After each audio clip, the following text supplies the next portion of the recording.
Oh, the honor's mine, brother. Thank you so much.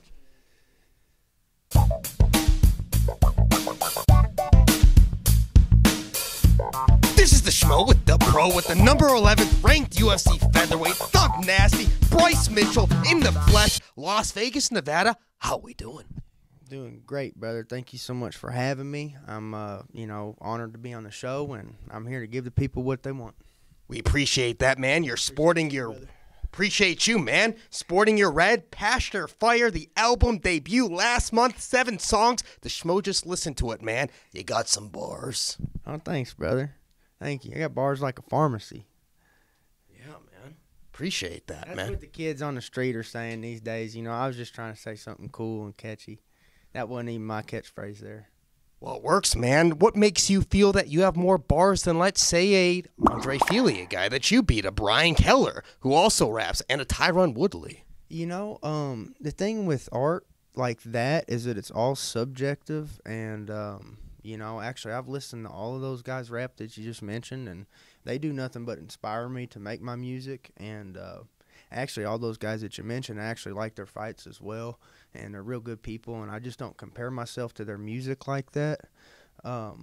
But their music is just a little bit different than mine, and everybody's is unique. But that's the thing about music is, like, everybody can say that I suck, or 100 bajillion people can say that I suck. I make it for that one kid that likes it, So I'm just honored that people want to listen to my music, and I'm just glad that you actually listened to it and brought it up. Because most people it ain't for them, But like I said, I made it for the people that like it. And so I'm glad that you're one of those people, brother.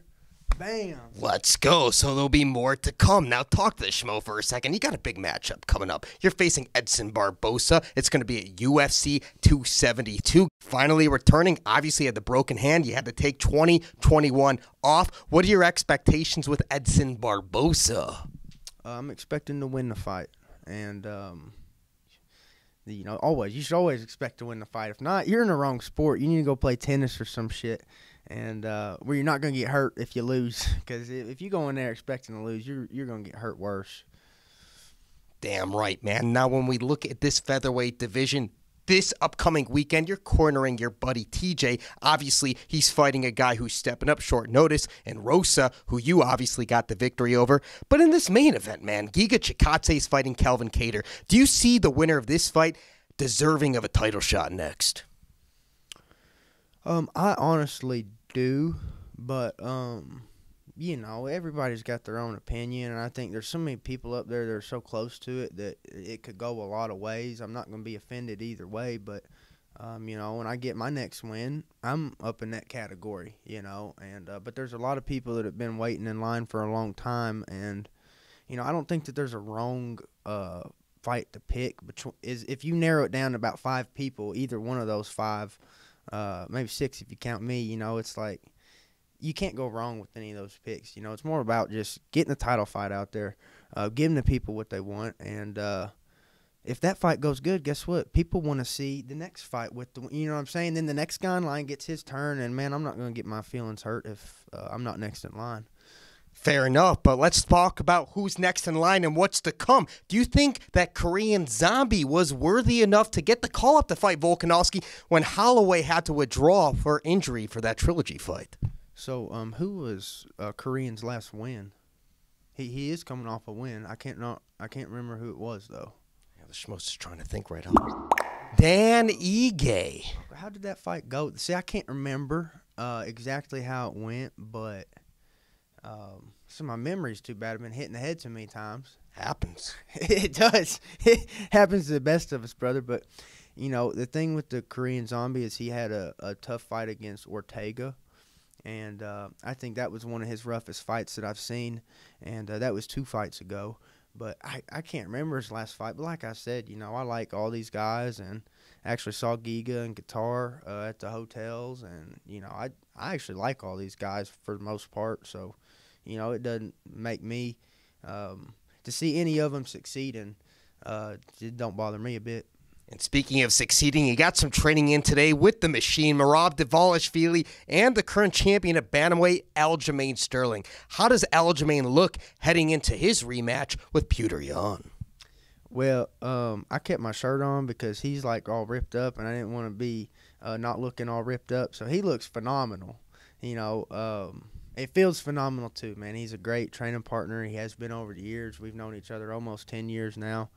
And it's a long time when you got brain damage, you know what I'm saying? And the years start flying by and you start forgetting half of them. So I feel like I've known him for a while, you know what I mean? Yeah, that's right, man. Now, as one of two guys to have a twister in the UFC, man, excellent submission. The Schmo was there in D.C. when he got that victory, man. You obviously live in Arkansas. Yes, sir. What is the future for Thug Nasty, man? Because obviously you beat to your own drum. Hey, brother, that's the great thing about the future of Thug Nasty is there ain't nobody that's going to predict it because Thug Nasty don't even know what the future of that is, you know? And I've just got so many good blessings going on in my life, and I want to thank God and my family, my friends, my teammates, my coaches, and no matter what it is, you know, I'm going to be fighting the hardest I can, whether I'm out there fighting some cows to get into the trailer, you know, so I can move them from ranch to ranch, or whether I'm fighting some plumbing problems at one of my rentals, or you know, I need a new roof on one of them. You know, I'm always fighting something, and I take that mentality wherever I go. I'm gonna be fighting as hard as I can, and just, you know, trying to better my life and my family's life. You a landlord, Thug Nasty? Yes, sir. Yes, sir. You have to ever evict any tenants?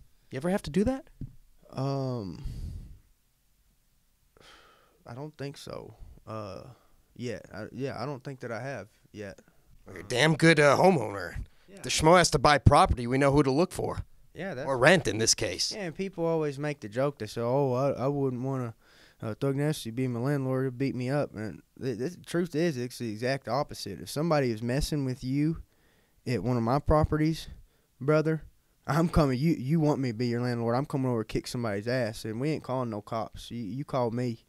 And so it's a good thing to have me as a landlord. I'll fix the plumbing, I'll fix the roof, and if somebody's talking shit, I'm going to fix that too, you know. So he takes matters into his own hands. He's the pro. I'm the Schmo here in the Schmozone Studio. We're out.